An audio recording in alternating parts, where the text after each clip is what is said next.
turn that freaking enable auto alert on there for YouTube. I keep forgetting to do it. If I do.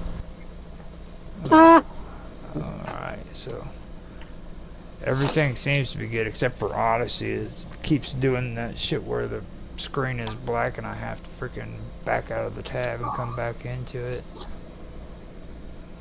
Yeah, I was playing around before this year earlier, trying to just clean up the interface, all those additional channels that it sticks on by default, which was annoying. And I was trying to work out, how do I view off of so-called followers? Annoying. These days it's getting confusing because it's like even with Skype right here with the freaking screen share. Like, why don't they let us see what we're sharing with other people? I just don't see why they don't allow that. Instead, you just click it and everybody else sees it, but you don't. Yeah, and it gets even more confusing if you're like me with multiple monitors. Yeah. And or because they're all the same model, they are just named slightly differently depending on, I think, serial number. So you might, they all start off with the same name, and then just change based on the actual device's serial number. Okay, so it gets confusing. I was going to maybe do a little bit of background music for a little bit, but I realized that my freaking cool video game on the back of the stream is in the same slot. So I'm going to leave that alone. We got 15 minutes. I'm going to go grab some coffee, get a smoke in, and I'll be right back. I was just about to do that. And you guys are being streamed, so don't get nasty on here. Okay. Don't be watching Pornhub and sharing your Hi, screen. public. If you hang out, I'll be right back. We do. What was I supposed to remind? No, I was supposed to remind you, wasn't I? Within the vacuum, Bob Dub said she'd let me know if she can make it or not. But okay. Okay. Cool. I actually haven't heard from her for a while now. I sent her a message on the chat.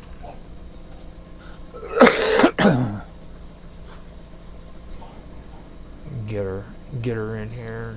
Let her talk video games with me. She has all her little secrets. Like, she loves video games. I know she does. And then I found out she knows all about Roadman. See? Okay. That's what really surprised me right there. Is like she knows all about that stuff. I could tell by the way she was chatting with me. Could be a Commonwealth thing. No, not just be a British thing. Well, an English thing. We can find out, man.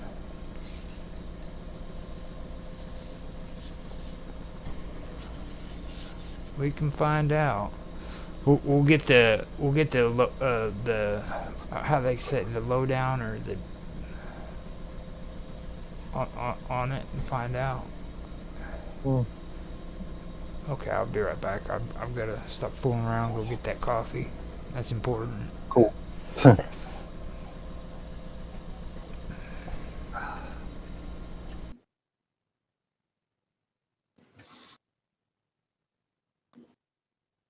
Yeah, I'm gonna make a coffee also. Be back. Yeah.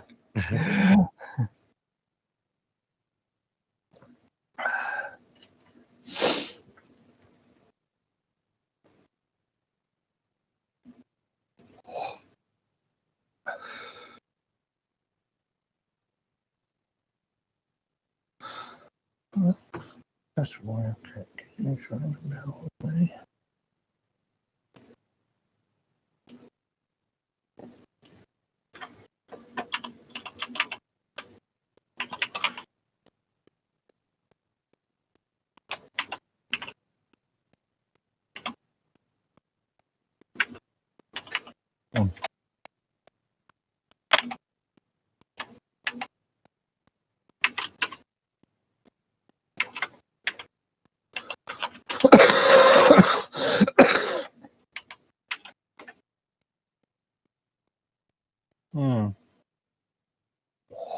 Okay, I thought you was done.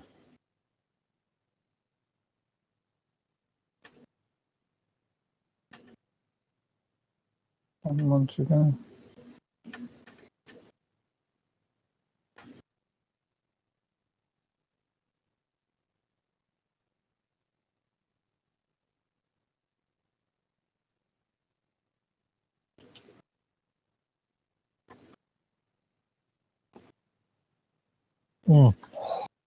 Grand Theft Auto 5. Yeah, I thought you was done.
Okay, I'm back.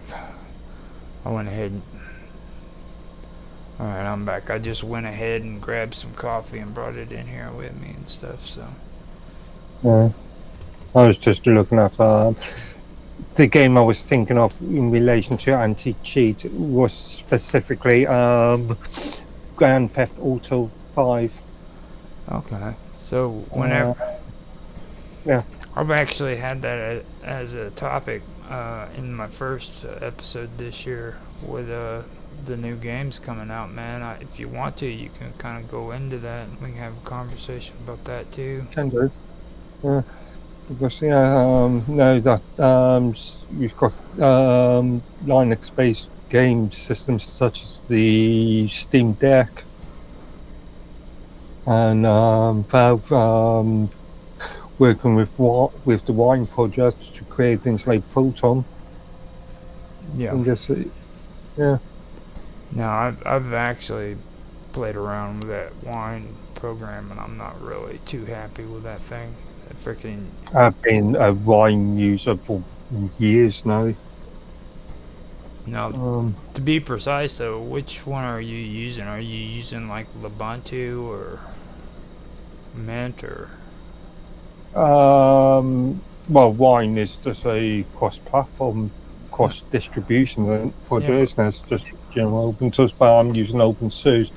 But a lot of the Wine implementation is a Ubuntu container. It uses in some cases it uses I know Proton uses a Ubuntu container. Yeah. So much like a Docker container, but with Ubuntu on it. Yeah, I've actually used it. It's a lot easier to do if you use that. But like if you're gonna use like Wine on the Docker and everything, it's not really all that great. Like you got to be a freaking scientist. I don't know. I was amazed that I could. What did I recently installed on Wine? Cyberpunk 2077. Yeah. Fallout 4, Skyrim. Well, that's another thing that we need to also talk about sometime is games that are Linux friendly and games that aren't Linux friendly, you know what I mean? Yeah. I know because of Valve's Steam platform, they've got a amazing number of games that are now Linux compatible. And in fact, looking at my Steam library itself, Mass Effect, the X Rebirth and X4, Dreamfall chapters, yeah, the entire Command & Conquer series I've been able to run. Now, on the Command & Conquer series, do you have to pay for those or are those free? Well, I bought them. I bought they're all the traditional offline versions. I'm wondering if they're free though, because like they're starting to let people play Fallout, the first Fallout for free. Okay. On there. Probably to say limited time sort of special offer type thing, marketing thing. And then Elder Scrolls Arena is completely free too. That's the one that me and Rapid were working on, and I've gotten halfway through it so far, but editing that thing. Yeah, but Steam does this all the time. Then they'll give away a few games on a monthly basis, and then No, this one they're completely free any time of the year. Arena, you can go in there any time of the year. It's completely free for you to play. oh, free to play. Yeah. I remember free to play, not free. Yeah, after all, it's not an open source. It's not a GNU GPL license. Mm-hmm. It's pretty Sure, interesting. proprietary license, but yeah. Well, see, I'm cool though. Like I'm on Windows. I don't do the whole Linux thing. You know, I can't cope with all that Linux stuff anymore. It hurts my head. Become a system administrator. Network administrator. We got 2 more minutes. I'll do the countdown, and then do the introductions and stuff. Now we're gonna do all this like with actual talking points. So when we get to League of Legends, I guess. We can start talking about that. And I'm going to hold off on talking about the projects that we're doing with Minds Gaming, okay, within the vacuum. We're going to do that last so that I can make you have to hang around for all the excruciating stuff. I don't know what you're doing with either of them at the moment.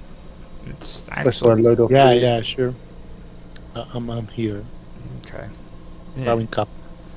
And it's like I said too before, whenever you've been on my show, man, if there's something you want to talk about, it doesn't matter if it has to do with a game or not. If it relates to something, talk about it. You know what I mean?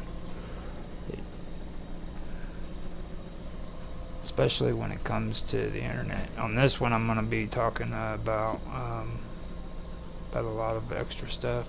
We're getting into virtual reality and things of that nature. So, alright, 1 minute to go, and I'll hit record.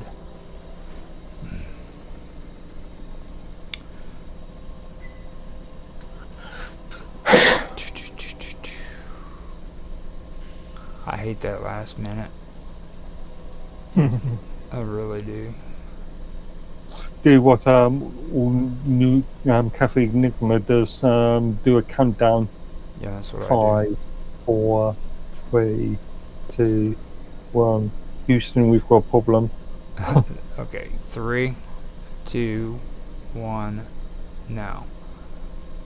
Hello everybody, and welcome back to another episode of today's show.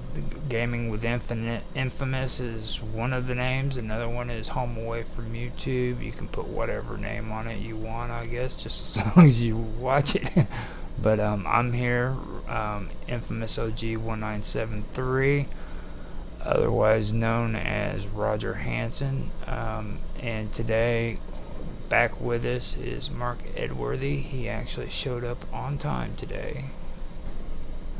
And we also have with us within the vacuum a friend of mine that I've been working with Minds Gamer and Bob Dub, and I'd like to welcome both of you to the show. And Bob Dub's here too. Hello. Hello, Bob Dub. Bob Dub is here as well. You're on mute too, by the way. Okay, but before we get started, though, I wanted to welcome each of you here, and if you want to say something about yourself, feel free to do it. You might have to sign out and sign back in, Bob Dub. But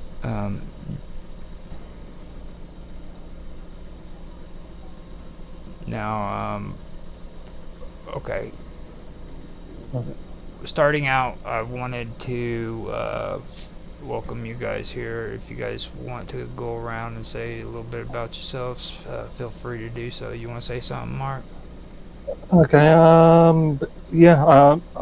I'm a member of Minds. I'm a user of Minds.com. Can find me on Minds.com/Medworthy.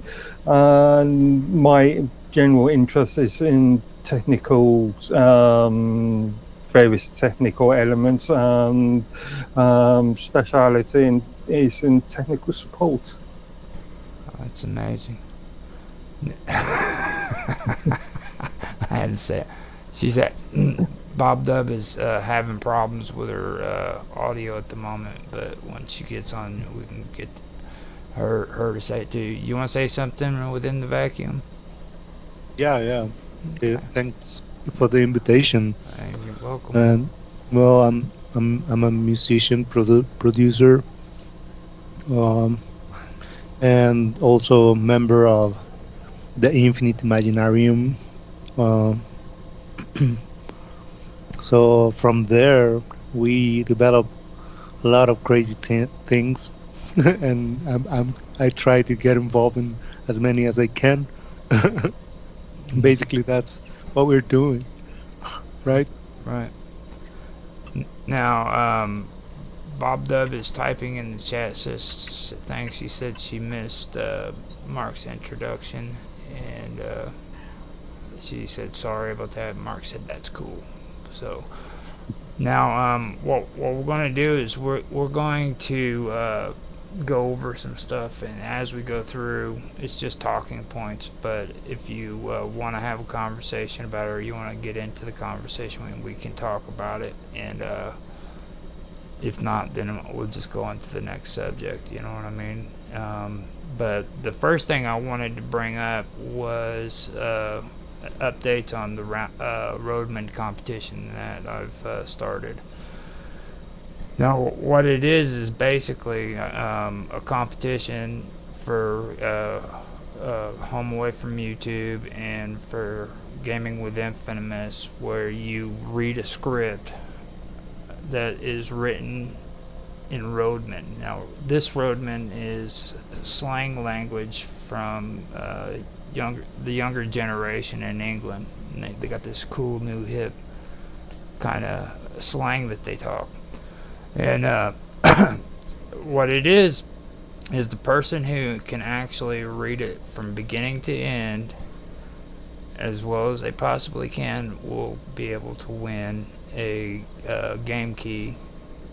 It'll be of our choice, just to let you guys know. Like, I'm not going to say, what game do you want, and go get it, because that shit will get expensive for real quick, you know what I mean? So, but the winner will get a free game key, and I'll make sure that it's a decent game. It's not going to be something crappy, you know what I mean? Like, I'm not going to go get you some game that's just horrible, like a game of ping pong or some shit, you know. It'll be a good game.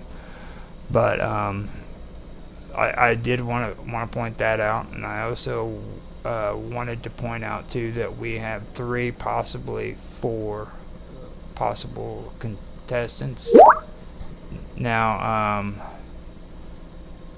yeah, you don't have to have an accent. You can have an accent if you want to, Bob. She asked, so do we have to have an accent? Now, this is the thing. If you want to use the accent, you can, okay? If you don't want to use the accent, you don't have to. But understand, the person who does the best job of sounding like a roadman wins the contest. So it's your call on that if you want to. We're talking about sort of teenage London youth sort of accent. Have you listened to any of these roadmen talk? No, right. I mean, an English accent. What's that? Birmingham, London, Oxford. Yeah, English. Remember, there isn't just a singular English accent. Now, I do know that there are videos on YouTube of it that I can post up here, because Bob Dub's even asking for an example of it, and I can post it up here. I'll post it on Discord and everywhere, to where everybody can kind of get a... I think a demonstration will be the best way to learn about it, because I know local roadmen. I know how they talk, but it's completely another thing, right? Yeah, I think it exists in every country. But yeah, go ahead, Roger, please. Oh, no, she wants me to do it. No, I'm not I'm not in the contest, you see. So Web. You're yes. You're only the how you call it, the ones who decide who's the winner, right? No, I actually have the judges set off to the side. Now, the one who actually knows who is going to be the winner is Disney Magic Zach. Now he's the one who first introduced me to this whole roadman thing. Okay, we were on on one of the shows, and we were going over the map of England and talking about different areas and the different cultures they've got, and that's when he brought up the roadman. So that kind of really stuck to me, you know what I mean? That was where it all began for me. So I've been wanting to come up with a script to where we can have people do a contest, see who can sound like it. And what's going to end up happening is after all of the recordings are in, we're going to have Disney Magic Zach listen to them, and he's going to be the one who decides who has the best accents. And he is English. He's up in what do they call that? I forgot the name of the area. It was up where they filmed Shameless. Liverpool. Yeah, Liverpool. Yeah, Liverpool. He's from Liverpool. Yeah. So how are you contactable? How do people send the recordings to you? They can either come on the show and do it live here if they want to. If they don't want to do it here live, then they can send it to me through Discord or here on Skype, or send it straight to my email, which is rogerhanson1969@gmail.com. So yeah, right here. If you want to come on here, Bob Dub's asking me if we can do it live, and I was like, yeah, we can do it live. You just come right on here and do it right on the show if you want to do it. It's perfectly fine. If we can get your audio working, though. How long is this going to run for? When's the closing date? It'll be at the end of the month. But if we do a good job, if this hits off well, then I'll do round 2 of it, to where we'll give people a chance to do it as well. So we're talking about what, 10 days? Mm-hmm. Yep. And that's a little bit late. And the 12 days. We have Maxi Plays RPG on Discord. He has also got his YouTube channel, and he's said he's gonna have his recording of it done by the end of the week, so I'm waiting on him. He's going to send in a recording to me. Now Bob Dub, she's on YouTube, Rumble, and Minds.com, and the Infinite Imaginarium, where me and Within the Vacuum of Bob Dub hang out, and she's going to be doing something too, as well as Auto Excelsior, who's on Minds.com and Infinite Imaginarium and Minds Chat and all that. So, with me and everything. So far we have 3, possibly 4. The 4th one, he's on YouTube. He goes by Detective Fallen. He's kind of on the fence at the moment. You know what I mean? But that's. He's kind of shy, but he says that he is interested in doing it. Believe it or not, a streamer who's shy, you know what I mean? It's kind of an oxymoron, don't you think? So we do have a lot of cool things getting ready to take place. Oh, okay, I see what it is. Bob Dub, go into your microphone. Change that from freaking default device to the actual device on your computer. That's one big problem I learned on Skype. You don't ever leave your microphone on default. Bob Dub said she's shy. She's shy until she's around us. But yeah, anybody who's interested in that, I've set all the information on there about that. So with that being said, we could move on to the next one. Now, before we get started on this one, though, there was some good stuff that you had brought up too. well, actually, we can kind of use it in with one another, but it's a.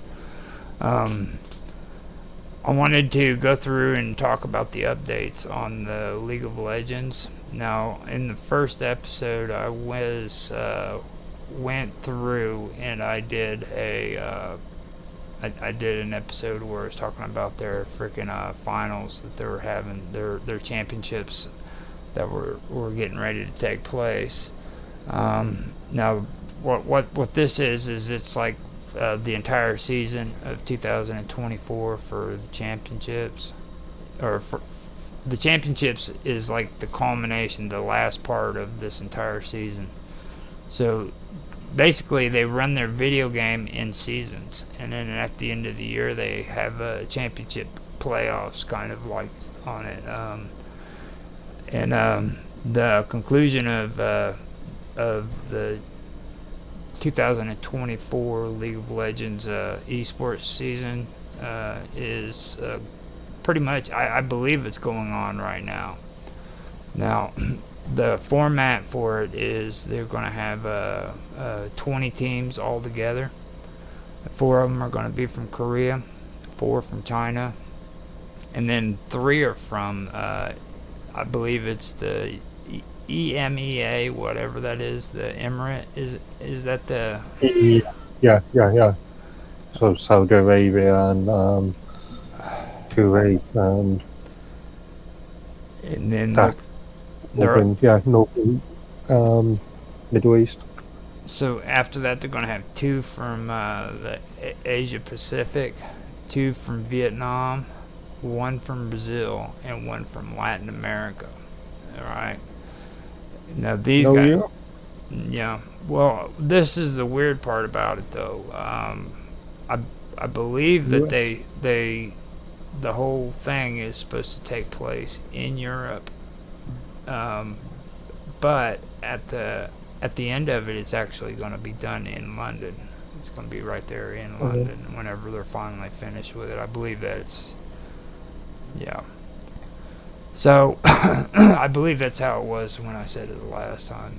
But in stage 1, you have 8 teams that participate, and they draw into 2 double elimination brackets, and then matches are best of 3. Loser from the upper round 2 will play the winner of the lower round 1 of the other brackets, basically. So kind of like here in the United States, whenever we used to do our baseball tournaments when we were kids, you know, that's the kind of stuff we had to do. So they're going to be doing that, and then after that, they're going to have 3 steps, I believe, all together. There's going to be the play-in, which is the one I just described, and then step 2 is the Swiss, and that's going to have 16 teams participate, and that's 12 teams pre-qualified for stage 2 plus 4 qualifiers of Steam 1. So they'll basically be incorporated, everybody from Steam from stage 1 will into that one. And they have this weird setup too, like you know, I was talking to you the other day about the platforms, how they want to make it to where it's more fair and everything whenever you play, Mark. In what sense? Like on the controllers, and how you have the computer keyboard versus the controller. That's kind of like how they do it in the actual games too. Like they won't let somebody who's just starting out go on to one of these games and play somebody who's level 20. You know what I mean? They'll be at the same level starting out, and that's what I'm guessing they're talking about doing right there. Makes sense, yeah. You know. Now the third one is the knockout, and that's 8 qualifiers from stage 2 participate. It's a single elimination bracket. Matches are best out of 5. So that's basically how they're going to do it. Now the prize pool, that's based on the minimum guarantee prize pool of $2,225,000. Okay, US. USD. Yeah. That's a lot of money. That's something that really stuck out to me whenever I did, because we were talking about a lot of that, about a lot of the politics going on when Xbox and Activision and all them were involved with the EU and stuff, and how much money was actually invested into that. So when I seen this, I was sitting there thinking, my goodness, dude, that's like over $2 million on a video game. Generally speaking, these esports things that's only the beginning, because then you've got sponsorship and advertising deals afterwards. Mm-hmm. So yeah, it could be a lot more money for the winners.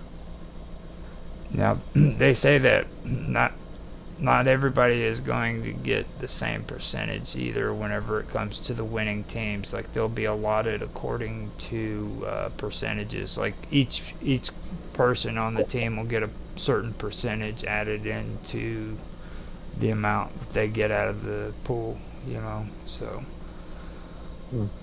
I wanted to bring that up because I wasn't able to really elaborate too much on that. Now, they actually said, I believe, that it's already started, and I believe, I'm not quite sure on it, but I believe this one might be the one that ends in England, because I know I said that, but I was also talking about another game last time I was on this conversation. It was I always keep forgetting it. Let me go pull it back up. Yeah, Valorant. Valorant's had theirs already, and they ended up giving away their first prize for 1 million USD. Then the second prize was 400,000, 250,000, and then 130,000. So, and then that time I didn't have anything popped up to where I could pull up information on League of Legends. So I went ahead and went back and pulled it up so that everybody could know. Now, earlier before we started the stream, you mentioned something that I thought would be interesting to bring up too, and it was well, you brought up Riot Games, and you were talking about how they had some kind of scandal, and I believe it's still going on. Yeah, we were talking about League of Legends, and that just reminded me of the developers or the maintainers, the Riot Games, and there's an ongoing scandal, or well, an ongoing controversy in relation to Riot Games and their usage and their stance on non-Windows operating systems, and mainly Linux, and mainly in relation to things like the Steam Deck, where they believe treat Linux-based operating systems as sort of cheating platforms, if that makes sense. So what I was looking at the issue in relation to GTA 5, Grand Theft Auto 5 earlier, and they've come, and Riot has stated that you be able to play the offline version, so the single player version, easily, but to be able to play and not the online variant, you need to install what is in effect a kernel addition, and a kernel module. So just to bring people up to speed, the kernel is the actual basis of an operating system, which allows for things like hardware detection, and the kernel, mm, from the perspective of security professionals, anything that is injected into a kernel could be considered as malware or rootkit access. So technically a security concern. Yeah. What Wired is saying is, unless you stick in what most of us would term as malware into your operating system, they will treat your operating system or your device as a cheating platform. So anybody who's playing, let's say, Grand Theft Auto 5 on a Steam Deck, and they're going online, well,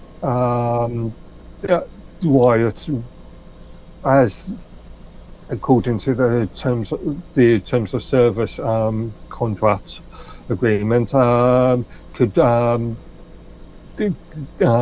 disband your account, and because a lot of the games are in effect software as a service, so a lot of it's based online, you could lose access to that service. No. That's actually a good topic. I think I should see if Within the Vacuum wants to talk, because I know you're big on stuff like that. How do you feel about what he was just talking about right there within the vacuum?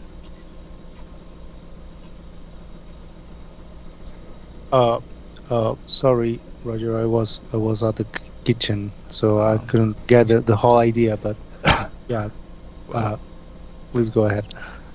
When it comes to a lot of these anti-cheat programs that they're setting up on these games, and he was using Grand Theft Auto 5 as an example, where they can actually go in and they can first of all they can have access to your kernel, and then they can actually deny you access to anything that they want to deny you access, and it'd be directly from your computer. Well, the thing is that we all signed those contracts, right? It's everything on the contract, and if you want to be part of it. It happens to me when I'm working with production or anything. I bought a software like 4 years ago, and I still have that one. That was the one that the company didn't try to get into my computer, into every session. So I decided to go open source also on plugins, because other companies, they just want to get into your session and be there. It's crazy.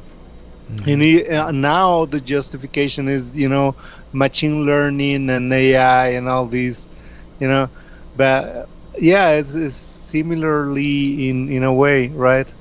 They all want to penetrate the market until the living room of your house. They want to be there for you, for your help.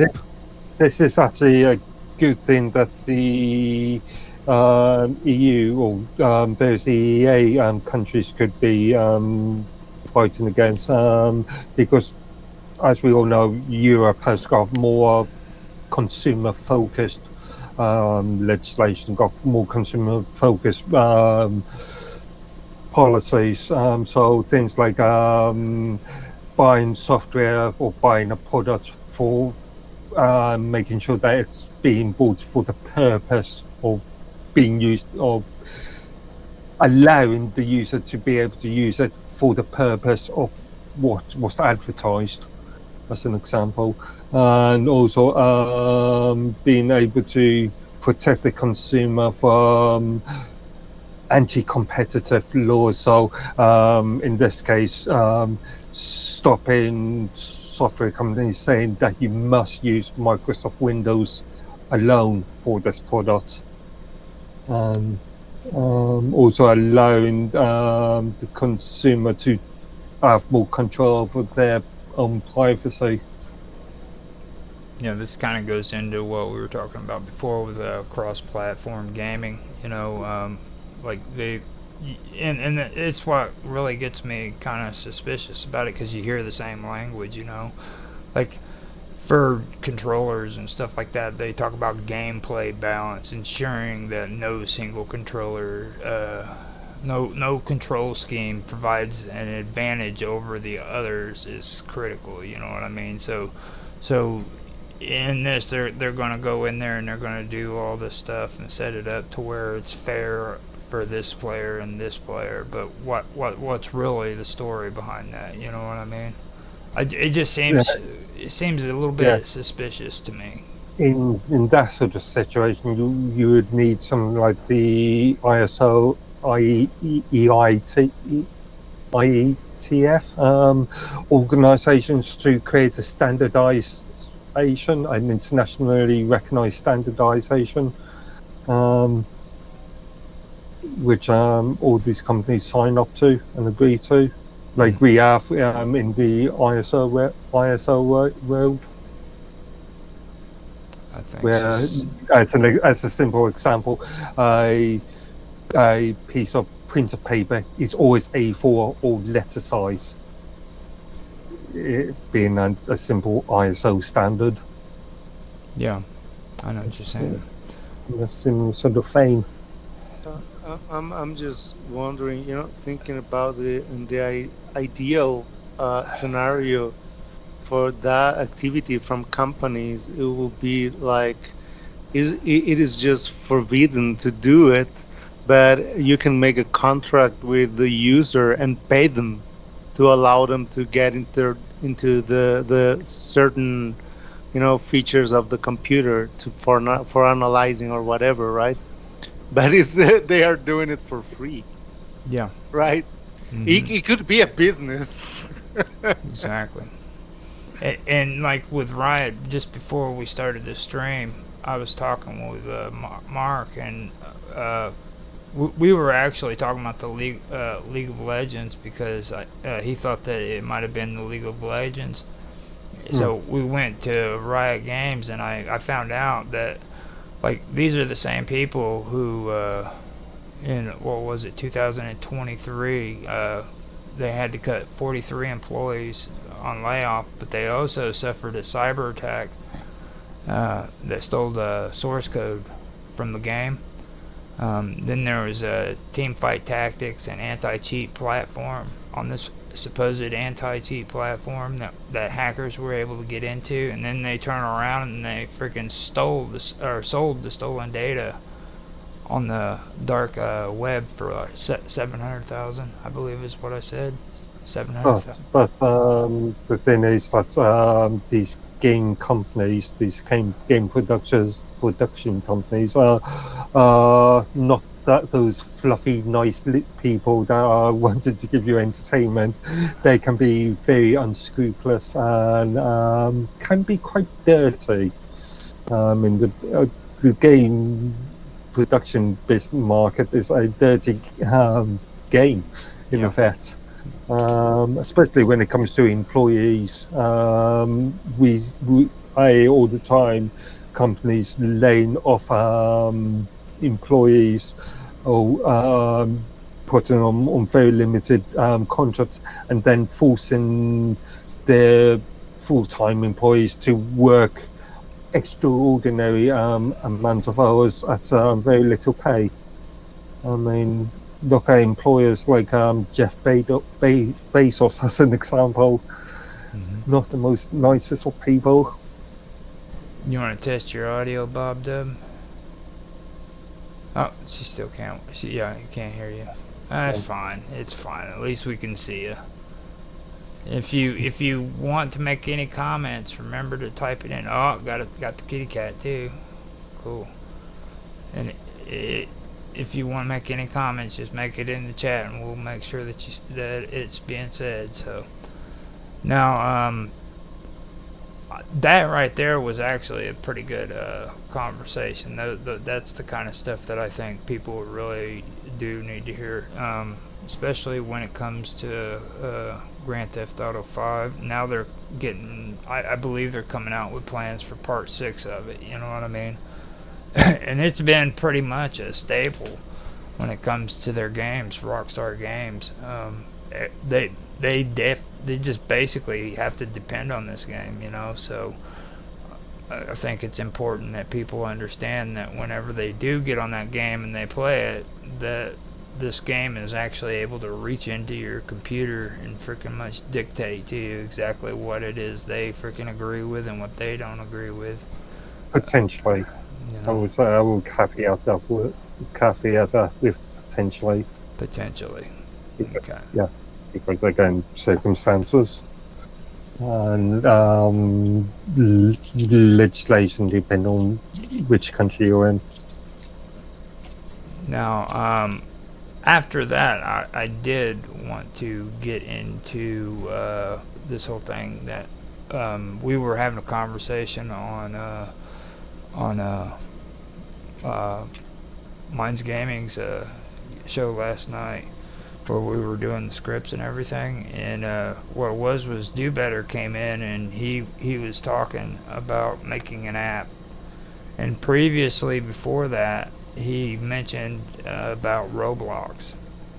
So I actually ended up getting into a conversation with Minds Gaming about it, and we're doing these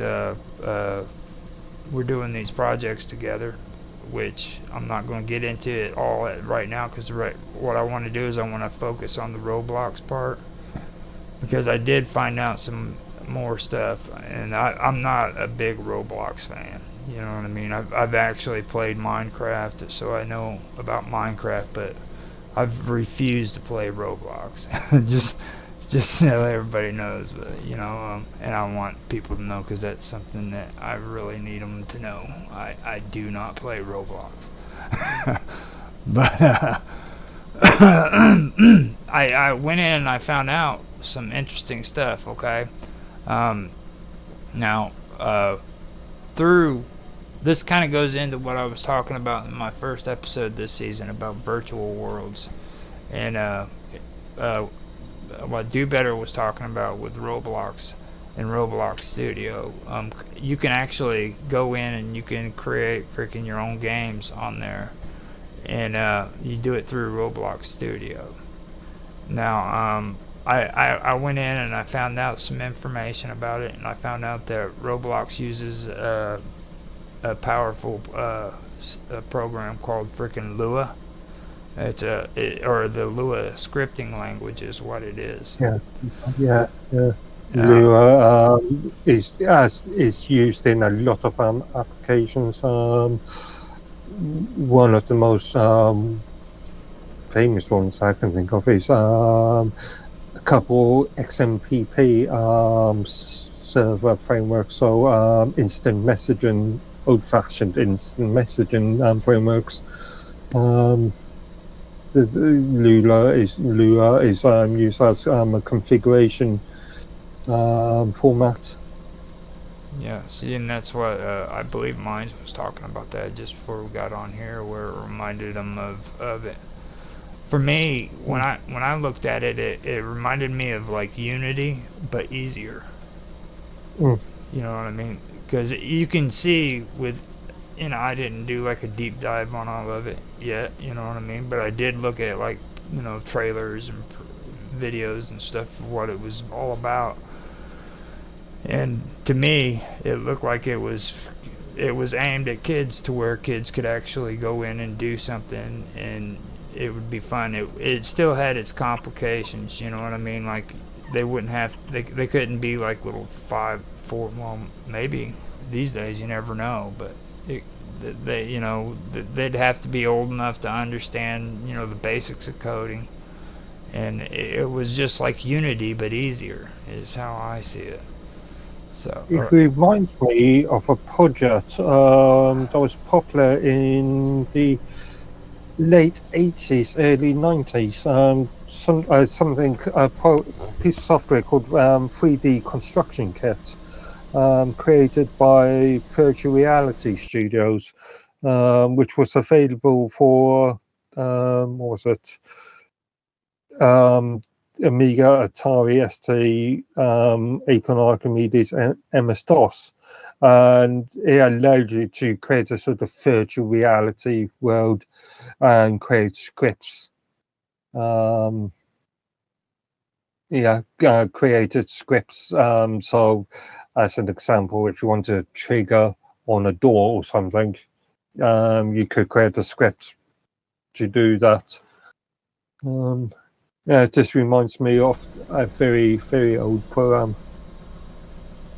You see, that's kind of the stuff that we're actually needing to have you with us on, because like you'd be cool on giving ideas like that, because here in a little bit, we want to go over and start talking about some of the projects that we've been doing with Minds Gaming, and that's got a lot to do with coding and things of that nature. And Sorry, I got the one. It was the project I was thinking of. It was called, developed by Incentive Software. The US release title was called Virtual Reality Studios. Yeah.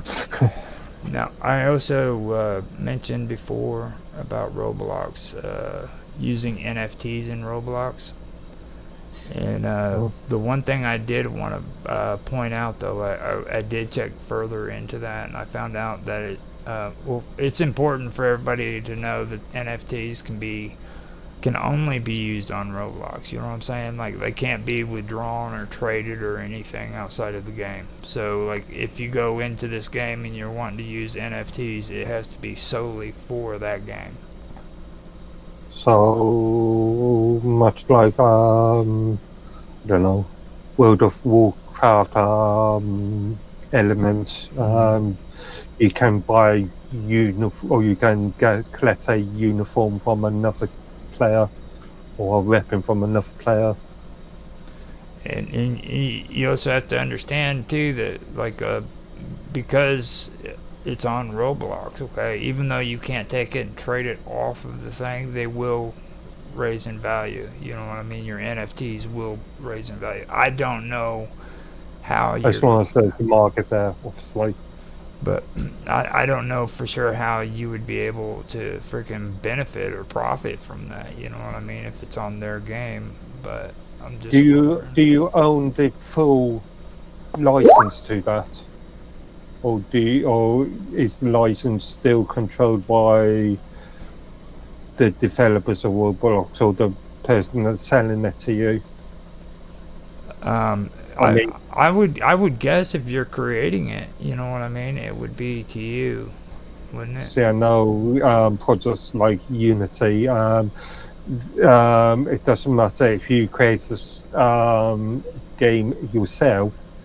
The license is still owned by Unity, and they can technically withdraw it from you at any point.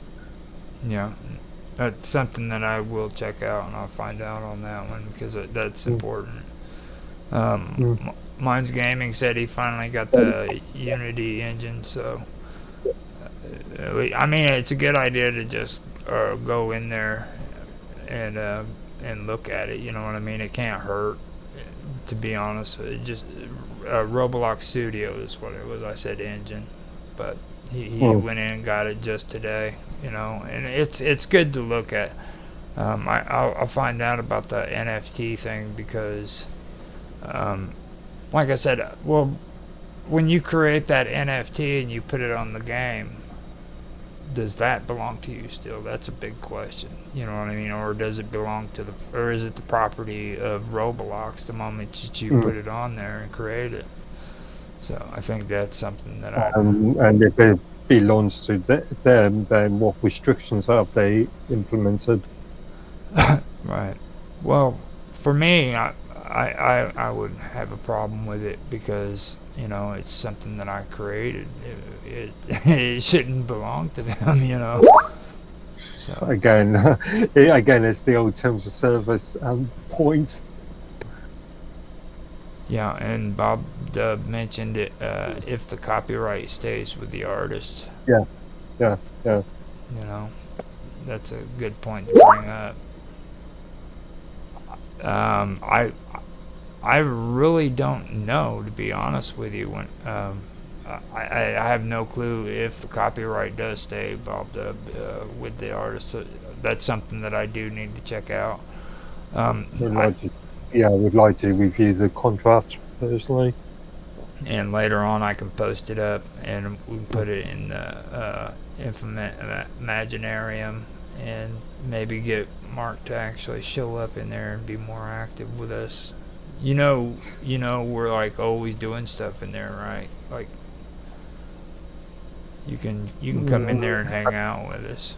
Seen you a few times in there, I think. It's because I ain't got no room to talk. Bob Dubin within the vacuum is always freaking talking. They just take up all this Look all at the time, man. And just talk, talk, talk. I'm like, my goodness. the transcripts there. Yeah. Give us some room to speak.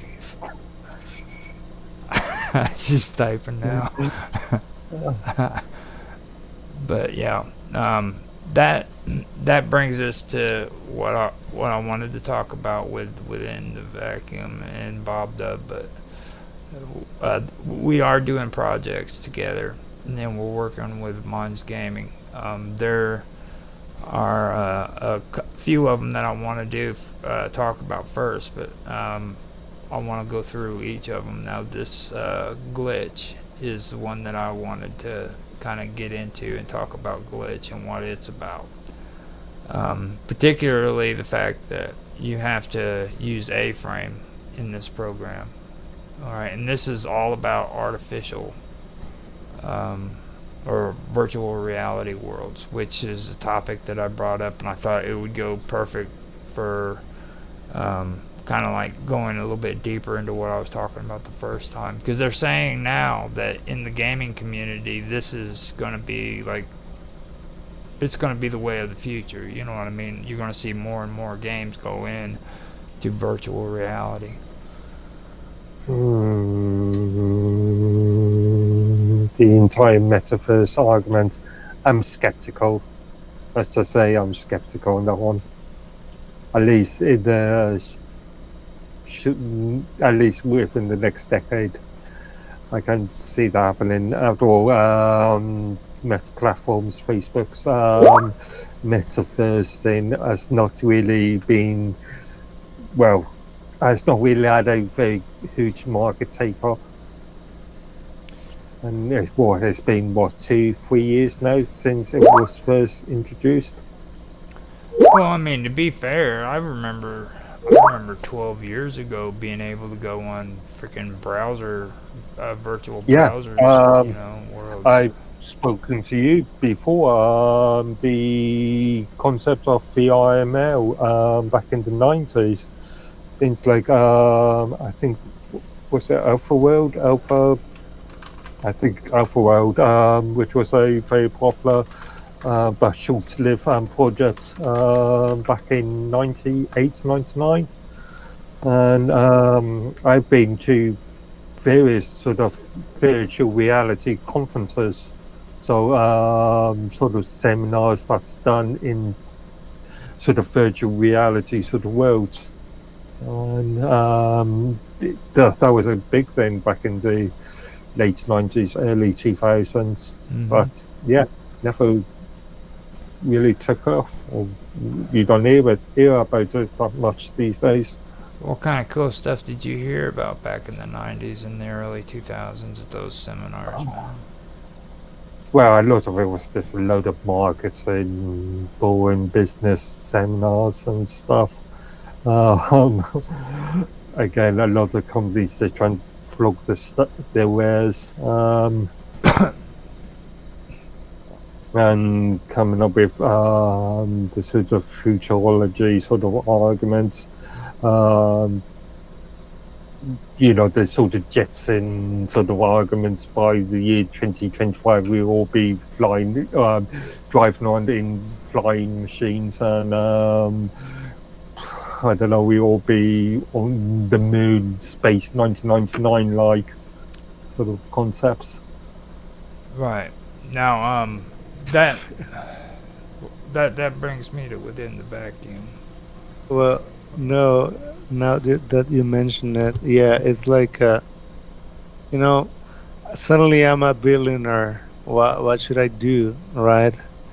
Go to the stars, is the first thing, and you have to build a huge, enormous, rocket to do it. It's like it's like it's like the movie, you have to do what the movies told you.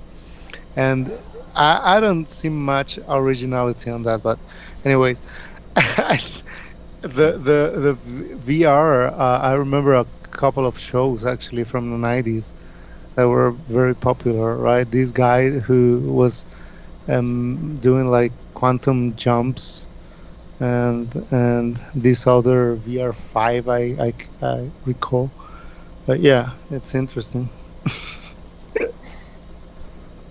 I mean, I can even understand like the differences now compared to what it was back when I was messing around with Unity. Because what first got me into this whole thing was my youngest son Wayne. He was real big on VR chat, and this was I would say this was maybe 5 years ago or less or more, one of the two. But he was big on getting on there and making worlds and stuff, and he thought they were games. And in my mind, I didn't think of them as video games. You know what I mean? It was virtual reality because I'd seen them before when I was living in Evansville back in 2006. You know what I mean? There's like, so in my mind, I didn't picture it as a video game, but now I've actually gotten in and I've tried to create these worlds using Unity first, and Unity was complex, okay, and that was just using straight Java. But now when I've been doing this stuff with Minds and Bob Dub and all them, they're actually doing it on something that's a lot cheaper, to be honest, than what Unity is. And it's not as complicated. You can actually go on the website and do your editing right there. You know what I mean? Whereas when I was doing it with Unity and VR Chat, they never had that opportunity. But at the same time, that was more of a game engine kind of setup. You know, so I do see the differences between that time period up to now. I do see where there might not be as much opportunity money wise, but it's getting to where more and more people are doing it. And I'd stayed away from it for quite a while, and I come back and started hanging out with Minds and Bob Dub, and then I found out they had hubs on freaking Google. You know, I never even heard about that until I talked to those guys. You know. Google Hubs is not one of the Google's sort of failure projects. Yeah, they just closed it quickly. Yeah. And what was that about Within the Vacuum? Do you know much about that? Not really. I'm learning. That's the reason why I wish freaking Minds Gaming wasn't afraid of the NSA. But he says it's the NSA. It's not the CIA. He doesn't want to get on Skype because the NSA is out to get him. And no, Mr. Robot was the one that was afraid of the CIA. Well, if I was Minds Gaming, the kind of mind that guy has, yeah, I'll definitely do that. Yeah, he's a genius, man. Bob Dub said they are the bad guys, and she spelled it with the capital B and the capital G, the bad guys. So, yeah. With me, that's what I do see. I do see that there is a difference. I just think it's a matter of like when it does kick in, and it gets going. There's going to be a lot of people who are freaking going to be flocking to this stuff because we have AI coming in now. All right, and all the last. Again, you know my views on the AI, right? So-called AI from all directions. And you're gonna see an explosion when AI marries freaking virtual reality. It's going to be like Not in our lifetimes. it's going to happen soon. I'll tell you that right now. They don't. And also there's another point you've got to think about is market uptake. Are people going to? Is there going to be a sufficient amount of customers, willing customers? I mean, as an example, the Meta platforms, Metaverse, then there isn't enough customers to keep that as a justifiable point. Oh, well,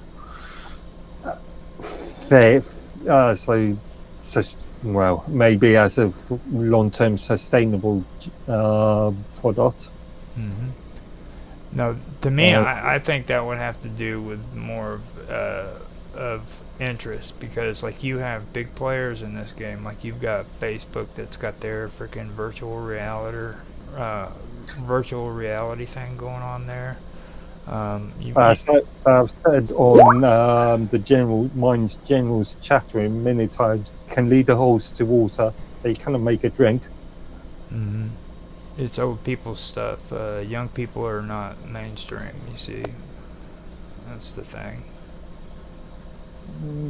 What do you think about that? Remember, marketing executives are old people. Generally. I guarantee you none of them in the gaming industry are old people. What you and me consider young. The lawyers, the marketing executives, the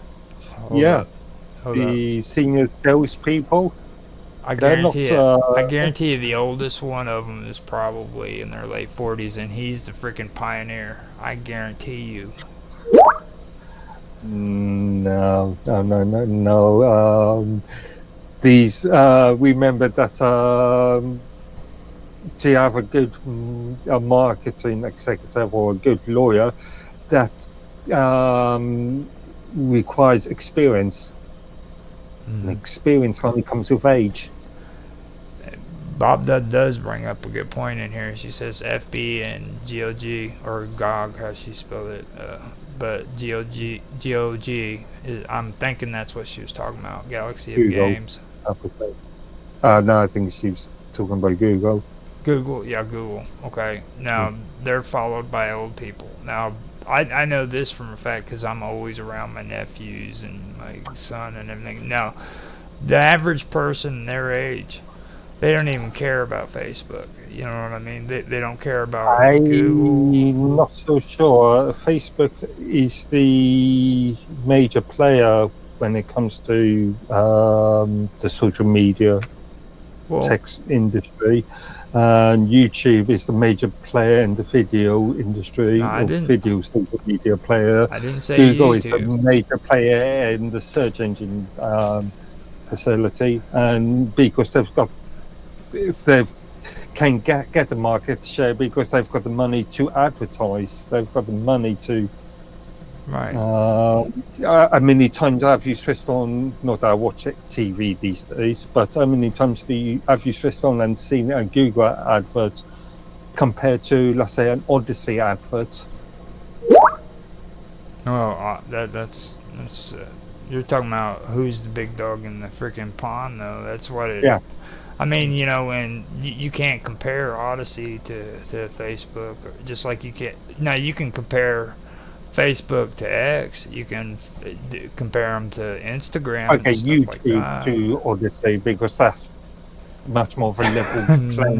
Well, that's much more of a similar sort of environment, ecosystem. Again, this is all back down to the hearts and minds, and being able to market your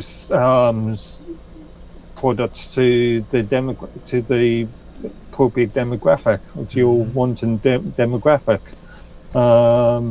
and companies like Odyssey, Minds, Rumble, they don't have that sort of capital.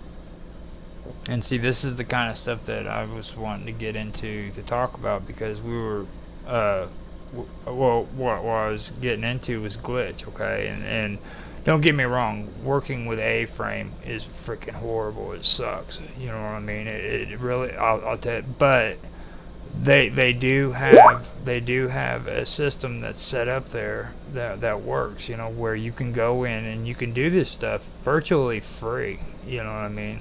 And you can do this where it's not connected to like a game engine like Unity or Epic, you know what I mean?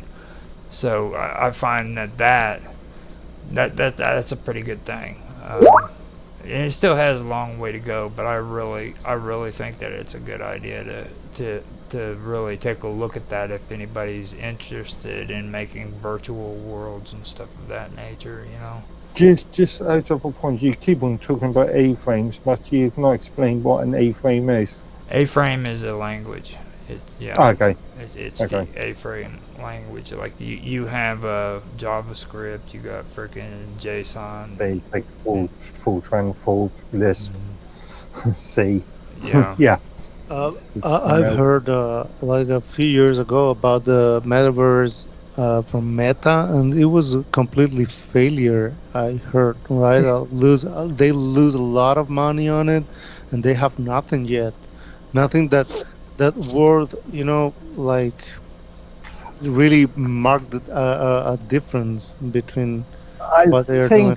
I think they have got some traction in the sort of corporate world, again, for sort of seminar type of virtual reality sort of seminar type things. But as far as the sort of general consumer demographic, there is very little interest. Now that's what I was trying to get at, like not just like a Facebook or Google or any of that, but like kids really are straight focused on video games. You know what I mean? They really don't want anything to do with Instagram unless it's taking selfies. I remember you say kids, but even within that demographic, there is still a very limited number of users or people there. The gaming demographic, compared to what how many billion people we've got on this planet, it's a very small number. Yeah, I agree. It really is. Now, I was wanting to talk more about the block madness thing that we're going on. And this has to do with you within the vacuum, because you have been working with Minds Gaming the most at testing it and everything. And I was wanting to know if maybe you could take some time to kind of explain to us what you've been doing with them and how it's working out and what stuff like that. Yeah. Well, it's very impressive, right? Like, it is like a simulation of a blockchain, but a customized one, where you have a personal wallet, so you can send not NFTs but digital assets directly to another members of the community wallets. You can post, and when you make the post, it goes to your wallets also. I mean, it's a lot of really amazing simplified functions, right, that we all hope to get one day on the blockchain platforms. And I think I'm learning about it and testing audio files and how it works, and also images and all kinds of stuff. We're trying to make it fail. Basically, doing all kind of crazy things to see what happens. But it's great. It's just amazing. It's beyond I ever expected. To be honest, it's a new thing. It opens similar to Arweaver, or the Arweave permaweb project, which I think is still going on. Minds.com experimented with that a couple of years ago. Minds Gaming can speak a lot about this, but which allowed for posts and post-related content, so media files to be uploaded to a blockchain. Remember, there's multiple blockchains, so rather than a single central blockchain. So it's a hybrid between centralized and decentralized concepts, right? Okay. So you centralize when it's more needed, and decentralized when security and all of this is required. So I think it's very intuitive, very logical. From regular non-technical user as I am, it is magnificent. I think that's actually pretty cool that you brought that up, because whenever it comes to like wanting to make NFTs, there's a difference between an NFT and an asset. You know what I mean? So that was something that was being discussed too. It's not at the stage yet to where it can be an official NFT.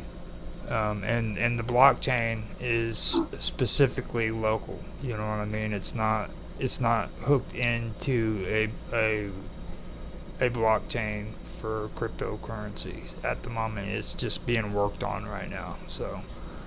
Okay, so it's a work in progress project. Yeah. It is like a simulation at this stage, right? Right. Okay.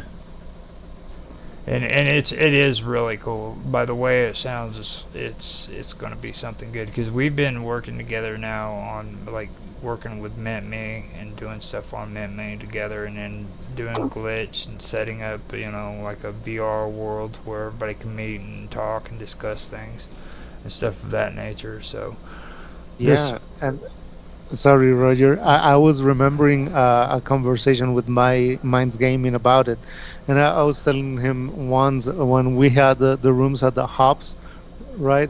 I was telling him why I cannot just grab something here and give it to you, and that's an NFT transaction right there, right?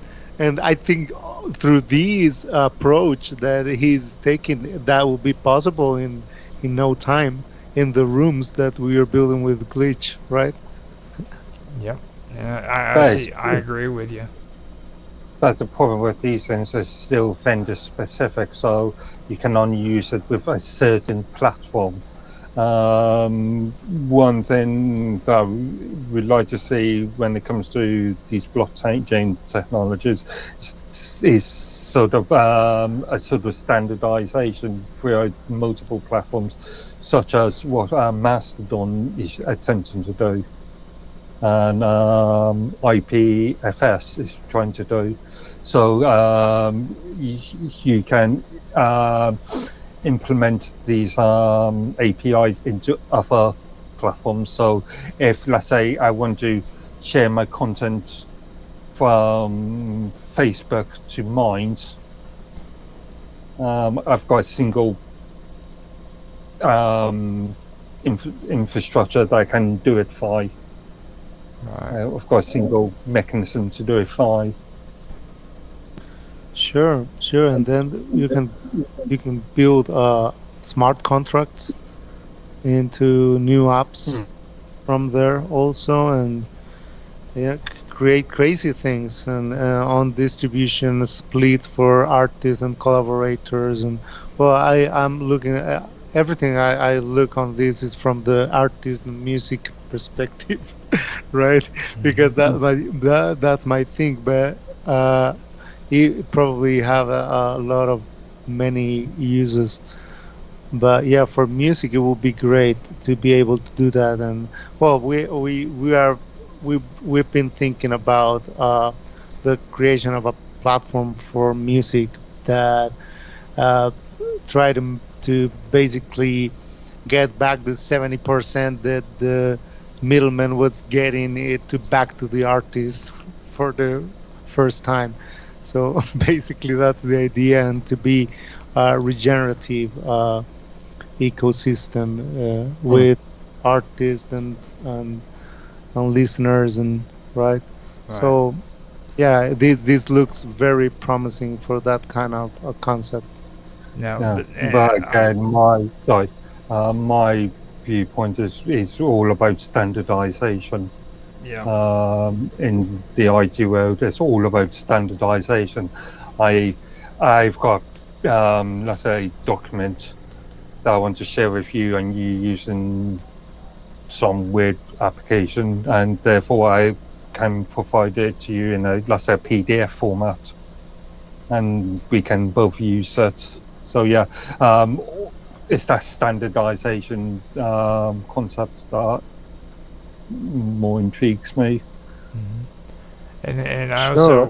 also want to point something out first too, because you said something important within the vacuum, and like with what we're talking about here, for anybody who's listening, this doesn't just apply to video games. This applies to musicians. This applies to artists.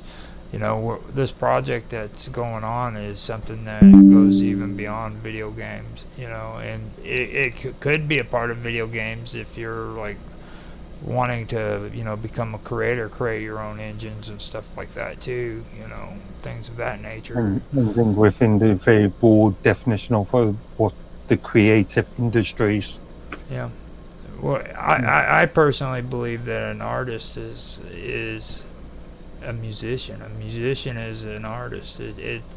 All of it goes hand in hand. You know what I mean? Like, you're creating art is what you're doing.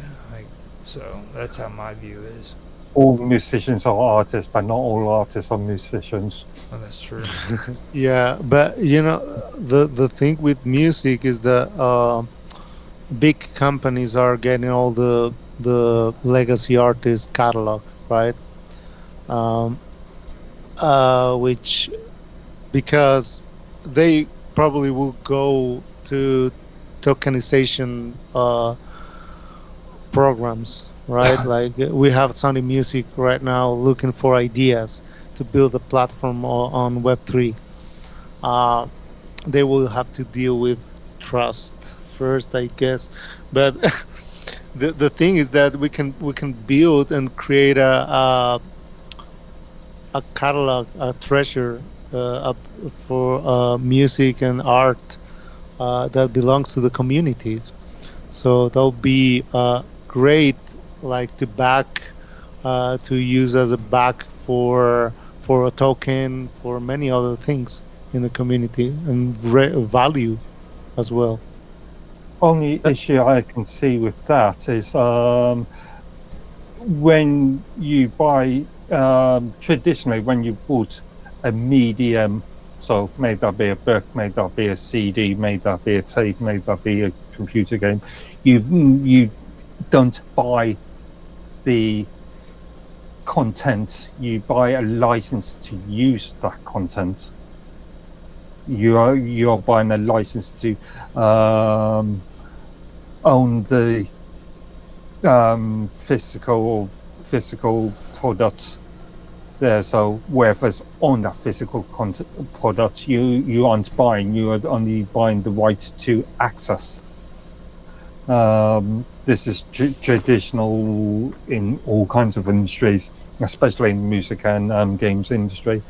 At the present moment, there are some interesting legal arguments about Steam and who actually owns this game once purchased, and I think it's either Australia or Canada. There's a legal argument. I think Australia at the moment, there's a legal argument to, actually no, California. California's in the middle of has just implemented a law that forces companies to define define what is ownership. So when a company says you purchase this game, do they actually mean you purchase the game, or you've purchased the right to access the game on me to things like software service, so games online. We've seen this plenty of times when not only in games but in physical products. I can think of the Ring doorbell, which is now owned by Amazon, where they've produced these Ring doorbells, and they've either changed the license terms of service agreements after purchase, or eventually discontinued the online service, therefore making the actual physical products useless. Interesting. So all about ownership. Yeah. Where, I think something great about this is that you can, as a fan, you can be, you can participate of the economy of your favorite artist as well. So that's another level of engagement, and another game that didn't exist until now. You know, this a lot of new possibilities, and there's a lot of nuances and in the middle that that have to be worked as the copyrights and there was secondary markets outside the platform. But because now I'm talking specifically about the automated platform that we are thinking about, the Creative Hub, which is this collective of groups, artists and musicians from different parts connected through this platform, right? So the idea is that everyone we have curation services in local groups that help the artists to bring the best they can. And when they release it into the platform, every member automatically make a purchase of the new release. So the idea is to have these tokens, a certain amount of tokens that they get actually when they assist to the local group.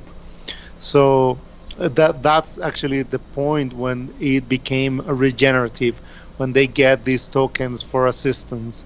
So they will always have some money to expand on the platform, right? Tokens, not money. Yeah, There's a legal definition there. Yeah, definitely. And they will always have tokens to spend on the platform and other activities. So I think there's just a bunch of ideas, but I think it's getting there, step by step. Again, like you said, there is a lot of concerns, especially when it comes to ownership and revenue splitting. And if I am an artist and you participate in my creation, do you own part of the copyright? Do you own part of the ownership of that product? And see, this actually comes back to what I've been talking about. Like, everybody's so big on jumping on this freaking Fediverse and jumping on all of this stuff that has nodes, you know what I mean? Going on this freaking journey through these, different areas of the internet. Where I'm the opposite. I believe that freaking I'd like to have a platform that's autonomous. And one thing that really sticks out to me is, like, with these NFTs, that would take care of copyright infringement real quick. You know what I mean?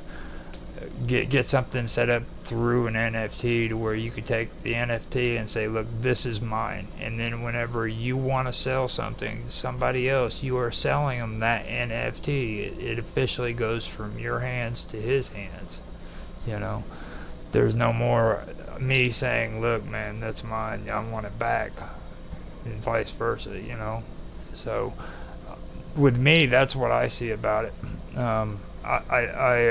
That's the reason why I got involved with MentMe, was because I was thinking, it would be a good way to get people who are into, gaming, they're into freaking music, they're into content creation is what it's referred to as, where they can actually monetize themselves instead of having to depend on platforms like YouTube or Facebook or even Rumble, I or would say Odyssey. tokenized. Just a small definitional point. I would say tokenized, not monetized. Well, eventually, yeah. I'd like to see. I'd like to see Well, eventually it be able to be cashed out. Now that's where me and Within the Vacuum and Bob Dub and everybody disagree to a certain extent about. You know what I mean? Because I think that people should have a right to make money off of it, or not choose not to have it. So there should be that both of that options. You know what I'm saying? Because yeah, that requires regulatory sort of standards. as time goes by, get there. You know what I mean? I mean, make it happen. This is really a hot topic both in Europe and in the US at this present moment. Because the biggest issue with today is like these content creators are being exploited by people who have money and they have power, and they're taking advantage of them.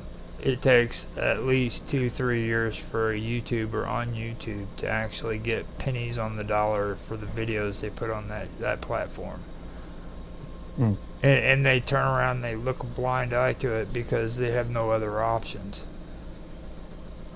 I don't know, with YouTube, it's a bit more interesting because, again, we've all heard of the so-called YouTube millionaires, the PewDiePies of the world and so forth. It's possible to make money on platforms such as YouTube, but yeah. It's a very, very heavy competition, you know what I mean? Yeah, and it all goes back to what I was originally saying, monetize yourself. Not everybody else monetizing you, not going to YouTube and being on their program to where you have to do what they say and when they say it in order for them to freaking give you money. If you want to take that token and you want to invest it into your videos, then that's what you do with it. You know what I mean? You're doing it with your money, and then when you get other people to come in and they use that token or that coin, then you're utilizing that money towards yourself, towards your content. Nobody else is doing it for you. But again, you've got to have resources first before you can make more resources. Exactly, I agree with you on that. It's sort of a catch-22 sort of argument. You gotta start somewhere, dude. Everybody thinks that like ideas are just handed to you, and you just that's why a lot of things never get started, because everybody's waiting for that right moment whenever they have to do it, and they don't realize if you're going to start something, do it now. You know what I mean? Start somewhere. Later on, you can worry about all that other stuff, But right now, you have to start somewhere. You have to get up and actually do it, or it's never going to get done. Again, there are. This is why a lot of creators use platforms like Patreon and have third-party sponsors. Many times have we seen YouTube videos advertising NordVPN or World of War. Whatever. Warcraft, yeah. That's Bob Dub's game. She loves that one. Shadow Legend, whatever. Yeah, but yeah, there are other ways of doing this, but again. Now, like with me, I sit and I look at a lot of the stuff that people are talking about when it comes to platforms and being monetized, and I'm like, why would you put yourself through that much heartache and grief? Okay, why would you sit and work for 3, sometimes 4 years to get 1,000 subscribers and promote your videos on there, freaking giving money to these people so that they'll eventually give you not even a third of the amount of money you invest into it before you get monetized?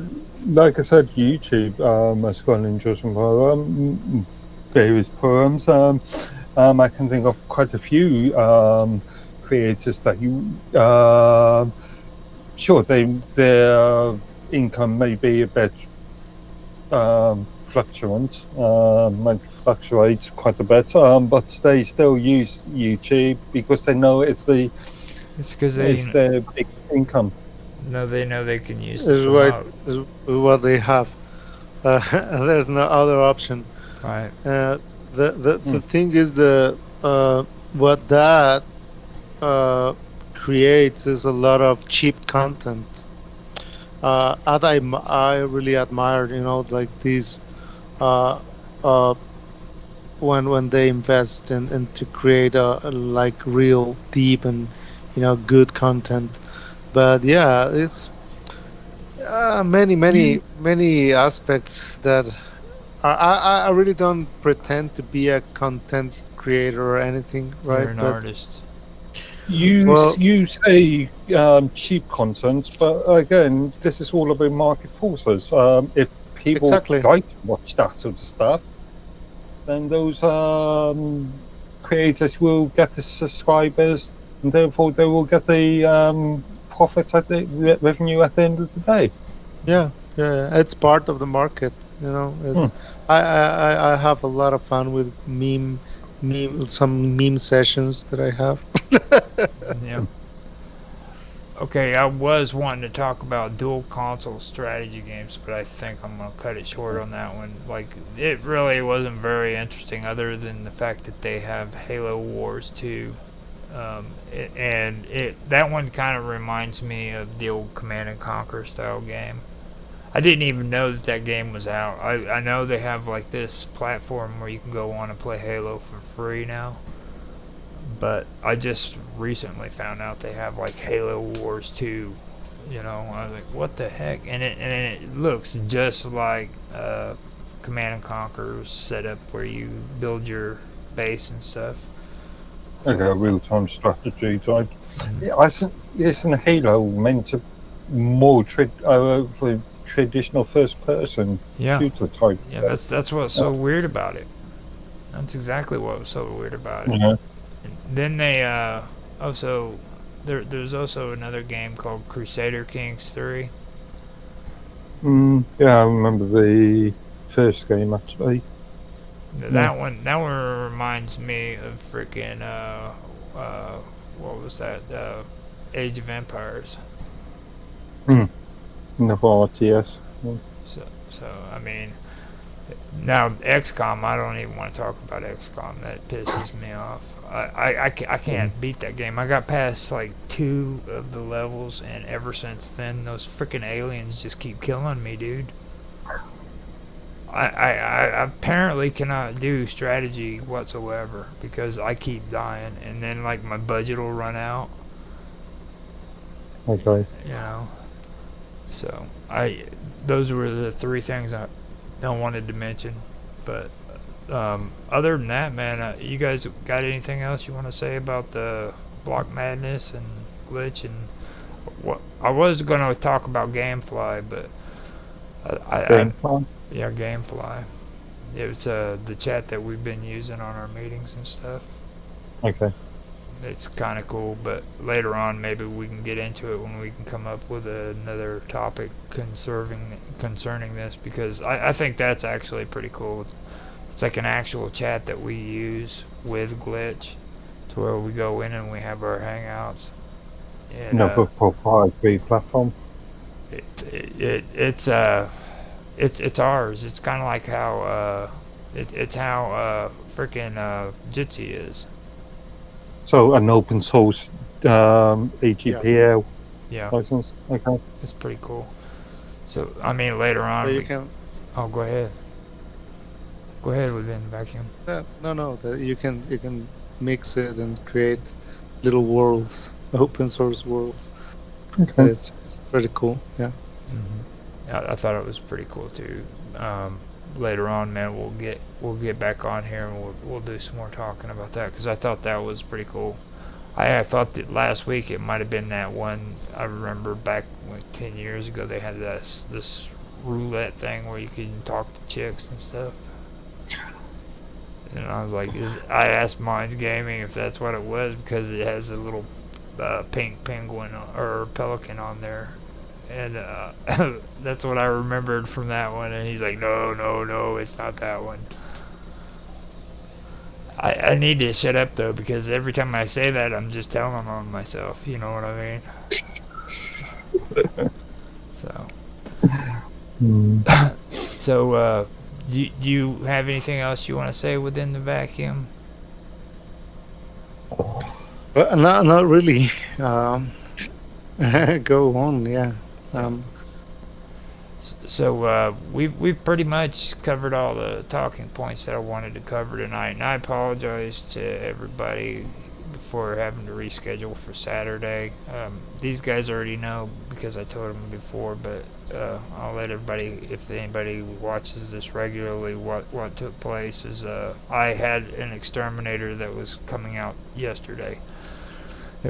I had completely forgot about it, and bam, it was like I get a phone call, and it was time to get the hell out of the house. So for the entire day, I had to sit out in the backyard for 4 hours watching my dogs, and it just yesterday was just shot. That's the best way I can tell you. So.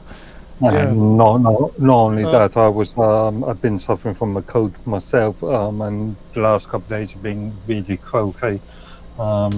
So yeah, I just probably wouldn't have been able to join anyway. What was you saying within? No, I was thinking about the copyrights and that intellectual property and how useful NFT might be on that aspect. Because as I understand, I might be wrong, but you just can't write it on a paper and put your sign on it, and that's it, right? Legally. And so if you do it on an NFT on a blockchain with immutability and all these, it's not like the same but better. It's not like on the legal aspect, on authentication of something that you own. Because I've heard about real estate using NFTs to make deals and all kinds of crazy things, right? Like trying to link an NFT, a digital asset, with a real life RRL stuff, right? So that's interesting because where's the limit of the IRL jurisdiction? There isn't. And right, that's the beauty. Copyright is you like I can write a contract, an NFT, and put it on an NFT and just sell copyrights or sell whatever I want. Generally speaking, a contract is valid no matter where you are. Generally speaking, again, it's just a different medium rather than paper. You've got to digitally signed. Yep. Yeah. It's actually, you can make it both. You can make a paper contract and put it on an NFT and have it in both worlds. But yeah, I think it's not. I think they're like getting more trouble that it has to be on that aspect about blockchain. It's very simple, to be honest. It's just okay. I don't know, link it with the QR code or whatever. Yeah. Just use it. It's like a public register, universal public register. So. I agree. There's something that reminds me about some time ago, and it was concept of receipts on the chain assets. So if I buy this cup from you, or you buy this cup from me, and then I'll write up a receipt and put on a blockchain, and then that is proof of purchase. There you go. Yeah, sounds good. Isn't it? Yeah. The great thing is that you can automatize certain aspects of your deals. and then modified. Uh, that's the idea. I think those smart contracts, certain, well, right now when you upload an NFT to, for example, Sound XYZ, you can uh, choose certain parameters of the NFT, right? So we can make that more specific in certain aspects, to include actually uh, contracts and other type of things that you can upload it to the NFT or to the digital asset, whatever you call it. Yeah, I'm glad that we're getting away from the old idea of an NFT is only there for images or for as is the classic case, treats. Yeah. Um, It's very which, limited, it's like yeah, they came from social media, which is that, okay, turn that into NFTs, that's it. It's nothing new. Yeah. It's but yeah, I find a lot of uses that can be uh, done by that technology, but yeah, we're getting there. And with Indeed. that, I think we should give it up. It's at an hour and a half now. So usually I do the other ones at like 3 hours long and stuff, but this one is the gaming one. I keep it down to about an hour or so. A lot of those gamers don't like to have to watch long videos. So I put like an hour and a half on there so that these guys can watch it in WLC and not bitch at me. So so if anybody is out there and they're in into gaming, remember to watch, like, and comment. Especially leave a comment. I love talking to people. These guys can tell you I'll talk your ear off in the freaking comment section. So just remember, leave a comment and say something nice. You know what I mean? Yeah. And guys, please visit the my YouTube channel. I just released a new session, and it's crazy. Within the Vacuum on YouTube. Okay, now I noticed you have other channels too. Like, do you want to tell everybody that one, like the one with the ambient music and all that? Oh, that's elevated frequencies. Is part of the within the Vacuum channel, so you can find it pretty much in the same. Well, you put just right within the Vacuum, and I think is the only name, Okay. weird name like that in the internet right now. So you will find something. Just wanted to point that out too. And Mark keeps doing this. I'm gonna keep correcting him on this because he keeps forgetting to say this whenever I ask him to. But Mark also is my co-host on Roger's Real Time talk show event. He's also involved with Minds Roundtable weekend event, as well as Tech Talk, where me, him, and Tan High Tran go and do our talks on there. So he doesn't like people to know that he's a movie star, is what it is. But remember, we haven't got a session going on at the moment. The third session should be in January. Yep. Season. It should be. Well, we've got to decide which one we want to do, or if we want to do both of them. Tech Talk, because like I like to space them out. Have like Tech Talk for 3 months, and then have maybe Roger's Real Time Talk Show for another one. But mine's roundtable is going to be tough because everybody usually does that all throughout the year. So, and I get so sick of that show, dude. I seriously do. Hopefully, maybe I'll have time to like say, you know what, guys, I'm not going to do this for about a month and just take a break and come back and do it later. That show has been like the most annoying freaking show to do, man. I swear to God, it has. Well, it's because it's so random. They're so broad. Yeah. There isn't a specific subject area. It's a free for all. It's for naked chicks on the beach. What? not YouTube friendly, not family friendly. Yeah, that's Well, right. That's you know. right. So with that, I'm gonna go ahead and end the show and say thank you to for being here, and thanks Bob Dub for showing up too. So let me go ahead and end this, and we are.